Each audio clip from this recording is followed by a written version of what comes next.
Right, Sanbanani, Dumalang, Molweni, Abshani, welcome to your favorite youth current affairs show right here on SABC 1 and SABC Lihaye. This is a place for you as a young person about uzityande ikila expressions. It is, well, Ndimlokhelo Osaka Lubisi Umadlongoti Nyamanayi Liema. Liema, how are you doing? Good, Awusemhle, all looking dolled up and all of that. I'm good, Mdas. The expressive expressions. All right, Nacho Mzansi Africa, and of course I am your host, Liema Vomisa. Great to have you indeed on Expressions.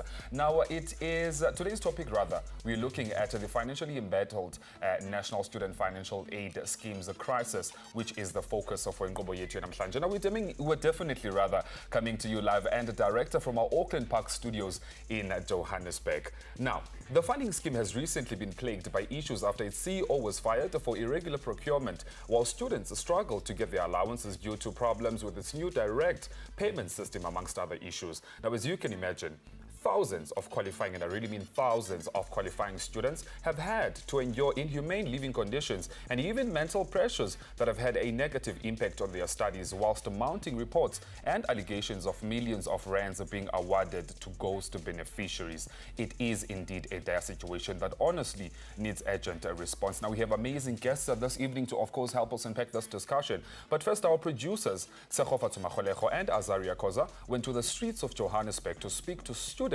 on their experiences with the embattled financial scheme. Iningi labafundi lizwakalise ukungagculiseki ngendlela iNEFSAS iqhubha ngayo izinto, futhi ke kunamahebezi ukuthi kunabafundi abazuza kulesikhwama sezimali ngokungafanele. Namuhla ke siyithimba le-Expressions silapha emgwaqweni yaseJozi ukuzoza ukuthi ngabe abafundi bathini.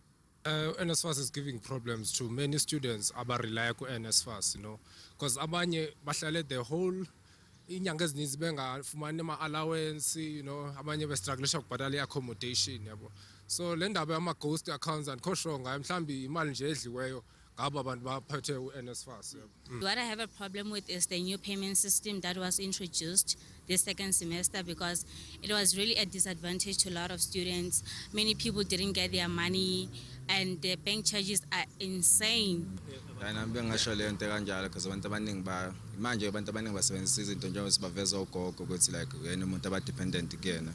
So yeah, le ilimazo thina abanye abantu abakufanele bayawuthola bagcine sebengawutholi, yabo. So baningi abantu esifunda nabo laba kufanele bathole NSFAS abanayo, yabo, and badonsa kanzima.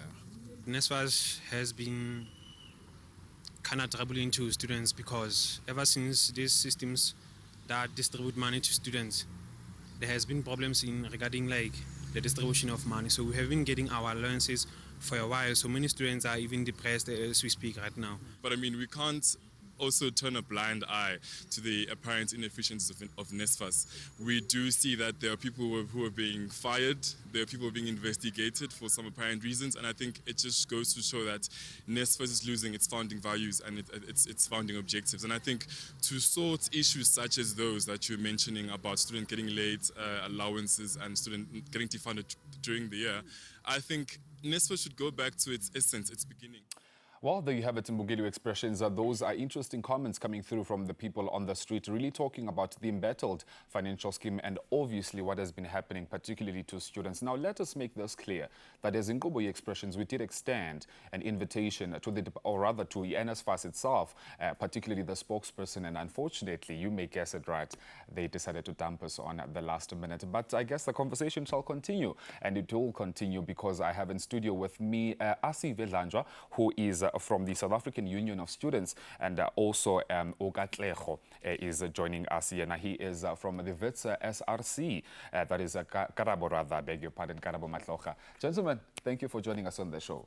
I mean, there you have it. I just said Slumizis Kosana decided to dump us on last minute. What does that tell you, Asif? Good evening to you and also your viewers and your listeners. It is indicative of the state of NSFAS. It is absent at times when it is most critical, because you would have thought that the spokesperson would have come here to bring, or anyone for that matter from NSFAS, to take the nation into confidence, particularly when you understand that tomorrow the applications are opening. We know they've been delayed. They've never been this late in the history of the scheme. So you would have thought that they would have used this opportunity to bring the nation into confidence as to their readiness for the 2024 academic year. And Karabo, for you, I mean, you deal quite a lot with these issues with students on a daily basis. Tell us more about that. Sure. Thank you so much for the invitation, and to the Expressions team for giving us this platform to voice out our issues. For the mere fact that the NSFAS spokesperson is not here, it shows that they do not have interest in solving issues within the higher education sector that they've been responsibly causing, right? And I think what else that this shows us is that the system really needs to relook at everything and the processes that they are adopting. It is clearly failing. This is a failure of NSFAS, because up to today they are failing to come here because they need to account on students that are at Wits University and have not even received their allowances even today. I mean, Asif, I beg your pardon. The South African Union of Students believes that NSFAS is on the verge of collapse. Why do you say that? Yes, we are of that firm view. It is informed by a few things. I mentioned one earlier, that in the history of the scheme has never been this delayed in terms of opening its applications. Now, after we've pushed, and they are going to open those applications tomorrow. But our concern, obviously, is that when you open applications late, what will happen is that when applications would be open even earlier, you would find that towards the end of the application period, there's a high concentration. The system collapses and the system crashes. So, and generally, because of you have to apply obviously online, and we appreciate that access to the internet in South Africa is not an obvious, it's not something that is obvious. So we need to allow enough of a duration to ensure that all the children of the poor and the working class can have an opportunity to apply. So that's part one. That tells you that there's a crisis. Secondly, students, thousands of students have gone on without their allowances. Some of them, as since May up until now, they've had to write exams. They've had to go home without their allowances, across the country. That tells you, because that is the primary mandate of the scheme, to ensure that it equips the students to be able to participate in the academic demands. The fact that thousands of students have not been paid and they've had to write on empty stomachs without the necessity tells you that the scheme has collapsed. Let me interject in there for a second, because you alluded to something and you said that the NSFAS organization really mentioned something about the applications not being open on time. Perhaps wouldn't you try to sympathize with them and say there's many different aspects to take into consideration, hence the reason why the applications had to be extended? You must never sympathize with mediocrity, my brother. This is and why what defines it as mediocrity? This is why we are where we are today. What defines it as mediocrity is that you are given, you have a mandate. You agree that you are going to do the job. Irrespective, so if failure for you to deliver within the confines of the mandate, which you agreed that you are going to deliver on, is failure and is mediocrity, number one. Number two, since the advent of the scheme, it is not the first time NSFAS has to open applications. You can't tell me that almost after 20 years of the organization, you still don't know how to do applications. So that is a huge failure. As I said to you, the primary mandate of the scheme is to support the poor and the working class. When the poor and the working class are not supported, that speaks to mediocrity and incompetence. We must never fled with incompetence and mediocrity. What we have seen is incompetence and mediocrity. It must be dealt as such. It must be identified as such. There is absolutely no understanding, particularly also because we know the system, we understand the system, and some of the challenges that it's facing. We alluded to months ago, some of them last year, that this is going to lead to this crisis, and now we find ourselves there. So it is just an issue of a lack of leadership. All right, and do you happen to concur, Karabo? I mean, there's over 70,000 students who still haven't received their allowances. Do you also concur with his utterances that indeed they are on the verge of collapse? Yes, I do agree. In fact, I say the entire NSFAS administration team is really bad. I think if government is going to continuously change CEOs, it's not going to solve the problem at hand, because they have been changing CEOs for the past years. They've been failing on So a where is simple the task. problem then, actually? The problem is with the entire administration system. It is really bad. It is inefficient. I think I've seen this in January when universities compile registration data and send it to NSFAS, and then NSFAS will blame the university. There is no sense of accountability, and this has been made worse when they have privatized the payment system over the past few months, that there is no even sense of accountability within the leadership structure as a whole. I wonder though, because I think the interesting question then after that would be, do you have an alternative should you say that NSFAS should be entirely demolished? But I guess we will continue that conversation. For now, let's quickly go to an ad break. Stay with us. This is Expressions.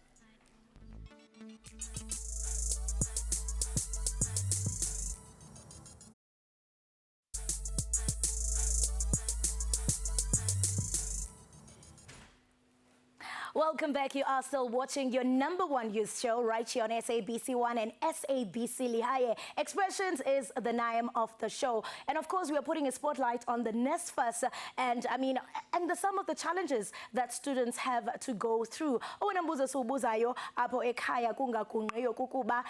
the NSFAS really strong enough? Are vetting controls strong enough for students? And joining me to be part of this conversation is Anganati Jack, who's a student at VET. Anganati, welcome to Expressions. How are you doing? I'm good, thanks, and yourself.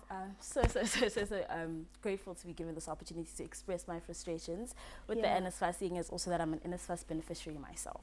And I mean, we have more than 100 students across universities in the country. What have been some of your struggles? Because, I mean, we had some venting on social media, and it sank in me to say, I mean, some are complaining because of hunger, going to bed with an empty stomach. Definitely, and I definitely, well, fortunately, I am a catering student, so I do not go to bed hungry.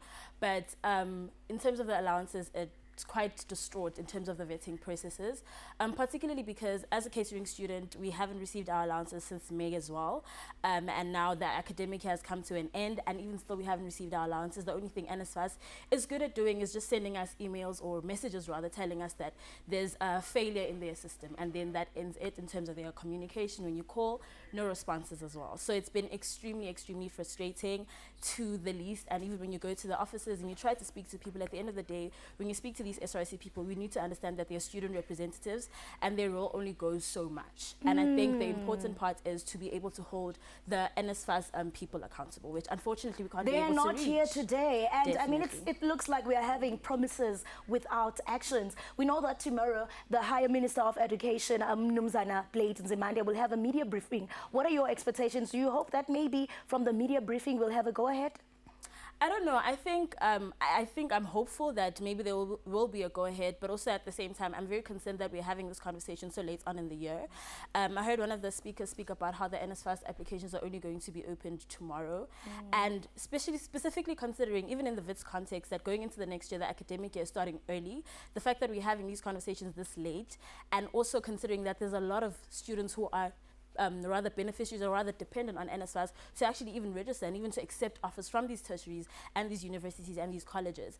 I don't know if I'm that much hopeful, but I do think that I'm very much interested in what he is going to say, and if there's actually ever going to be change, and if what he's going to say is actually going to be somewhat comforting to the NSFAS beneficiaries of this year and in the coming years. You know, I just have to read this comment on social media. One of the students from the Nelson Mandela University, because of the university, we haven't been receiving our allowances for 5 months. And I mean, we just stranded. I mean, so many young people are venting on social media. Do you feel that NSFAS is really dragging its feet in addressing this matter? Most definitely. I definitely believe NSFAS is dragging its feet. And I don't understand why it is. Specifically, rather, if you're looking at the context of NSFAS, those students are students who need the money. We don't necessarily just require on that money to buy groceries, but sometimes you send it back home. Sometimes you need to buy ticket le bus to go back home. And the mere fact that we are in a situation where NSFAS hasn't sent us money for months, means that some students are going to have to mhlambe bangene ematyaleni. And the question is, are we then okaying that as NSFAS? And are we saying Considering the that mental health issues exactly, as well. exactly, and considering the fact that we've literally got to the end of our examinations on empty stomachs for other students, and now we're only telling them, Ngusi, we are going to address them tomorrow, maybe we'll think about it. And also the fact that the NSFAS spokesperson isn't here speaks so much volumes. Anganati, this is a platform for you as a person, a young person, to express yourself. I mean, you've created a voice for also young people. Abanes frustrations. Thank you so much for joining us. Thank you so much. Right in Bugeli, where expressions. We continue with this discussion. Make sure that you interact with us on our social media platforms. What do you have to say? Let's take a quick commercial break. Do not move a muscle. We'll be back after this.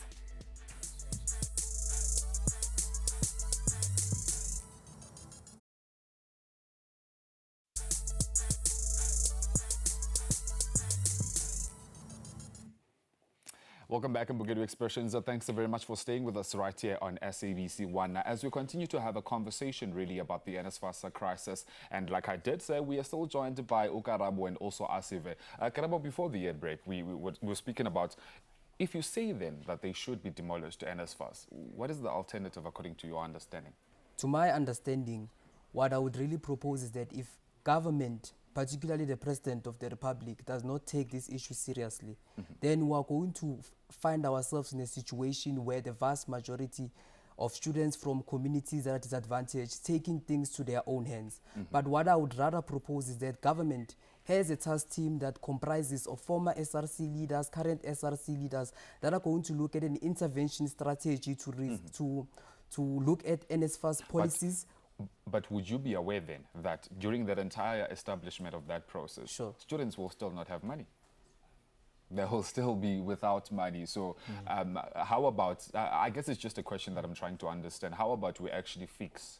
I do know that you did speak about the fact that the CEO was fired, but still nothing has changed. I think for you, Asive, what should be done then? No. We cannot dismantle NSFAS. NSFAS is, unfortunately, despite the challenges that it is having, it is one of the few things that have worked in South Africa. As a matter of fact, it has funded over 1 million students. Those are over 1 million families from the poor and working class backgrounds. We know many of them who are accountants now, who are lawyers, so you can't dismantle NSFAS. Do you consider then that they can be able to remedy? No, we can, because if you look at NSFAS 2015, 16, 17, 18, it was in complete tatters. 2019, 2020, all the way up to 2021, there was a huge turnaround at NSFAS. There was stability at NSFAS. It is only because of incompetence and greed that we then find ourselves where we are. So it's just a few things that need to be sorted out. As I said, we have a leadership crisis at NSFAS. But in terms of the track record of the scheme of being able to uplift the poor and the working class, it has done that absolutely a sterling job in that. We just need to fix this problem. As I'm telling you now, of the track record of NSFAS in the last 7 years. So it can be fixed. We just need to fix it. We need to deal with issues of leadership, but you can't dismantle NSFAS. The legacy of NSFAS is one of the richest legacies of any. In fact, if you take off all state enterprises and state institutions in South Africa, it's probably has produced the best results. I cannot think of any that has performed as well. Karabo, for you, just as an SRC member of VETS, your last word to this, I mean, to the NSFAS organization in its entirety, and also to fellow students who I believe financially, mentally, physically, they are strained. So I think mine to NSFAS is that they really need to understand who they are catering for, the vast black majority that is disadvantaged. Then they can see the seriousness of these issues of solving their maladministration within the system, right?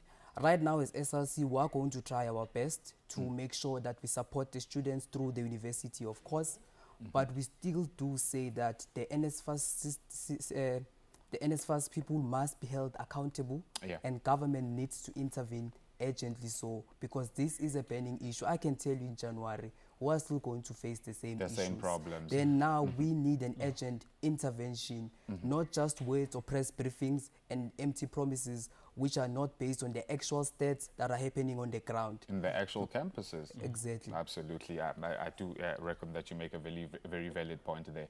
For you, Siva, from the South African Union of Students, your word, or your last word rather, to other students watching right now? No, I think for our prospective students, especially those that were writing their matric, they must apply. Those that need assistance, they must reach out to us. I am almost guaranteed. I mean, if you look at the household threshold, the threshold income of NSFAS, stats tell us that over 90% of households qualify. So I know for a fact that all children of the poor and the working class who will apply, they will receive the funding. They must also carry on to apply in the institutions. We will be ready to assist them in institutions across the country. They must make sure we have a lot of them that don't apply and come to us in the last minute. The applications are opening tomorrow. They must apply. It is absolutely critical. It is one of the few, as I've said, one of the few guarantees, or at least almost guarantees, that we can give them that can assist in terms of aiding and abating poverty. So what I wanted to add is that students are more than welcome to DM us, to speak to us. And also, as the current SRC, I think in my office, I'm going to be looking more into going back to the communities to assist in terms of application, information about how universities run and everything else. But I do strongly encourage that young people in the country, particularly that are disadvantaged, do apply for NSFAS. As they've said, it has been progressive. Well, unfortunately, gentlemen, I've run out of time, but thanks very much for joining us. And really, the students, I do want to make it heard that financially it is straining onto them, because you take into consideration the fact that they also have to focus on school. But unfortunately, because of time, we're going to leave it here, right here on the table. It's over to you, Colossa. You have someone interesting there, hey? Thank you so much, Liam. Indeed, I have someone interesting. I'm talking about the award-winning songstress Kelly Khumalo is in the building to wrap up the show. Hello, Kelly. How are you? You look beautiful. Thank you, and so do you. I'm great. How are you? I'm great. Thank you so much. I mean, you've just released this new single, Emaweni, and you say it feels different. What inspired you to this track? I think it's the importance of going back to the authenticity of love, where love was authentic, where the intentions were authentic. That's what inspired the lyrics behind Emaweni. All right, Osvele Bukeli, that's how we wrap it up. Emaweni, Kelly Khumalo, take it away.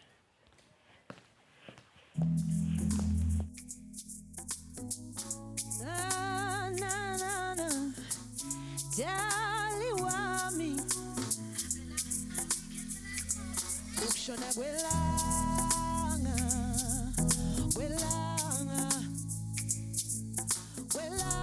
dali wami sohlangane maweni dali wami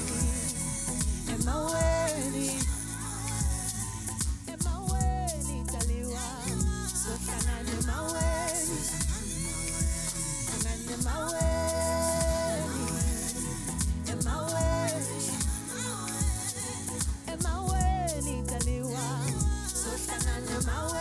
maweni Tate wethu ukuthi mina ngibuyi namhlanje ngibuyi mina ngolala esifubeni inhliziyo idansi twalata ngenxa yenjabulo inhliziyo idansi twalata ngenxa yenjabulo lobo hlabendalo fanana uqobo taliwa awe lobo hlabendalo fanana uqobo taliwa ukushona kwelanga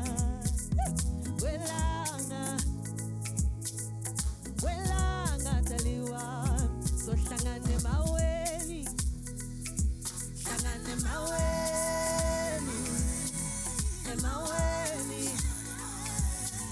emaweni daliwa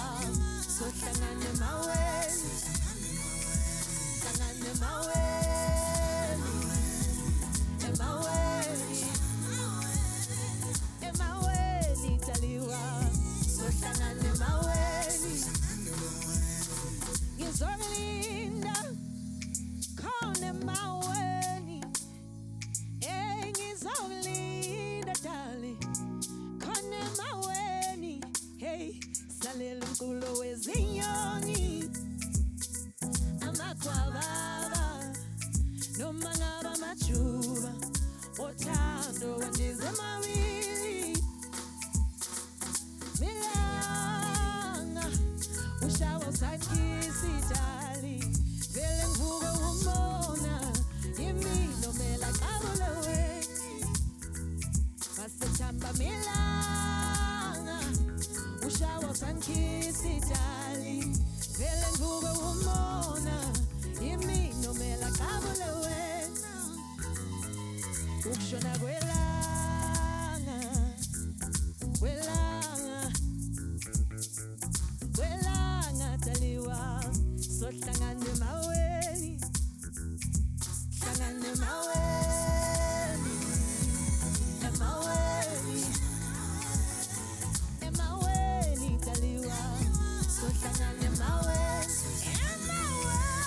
bo emaweni taliwami hlangane maweni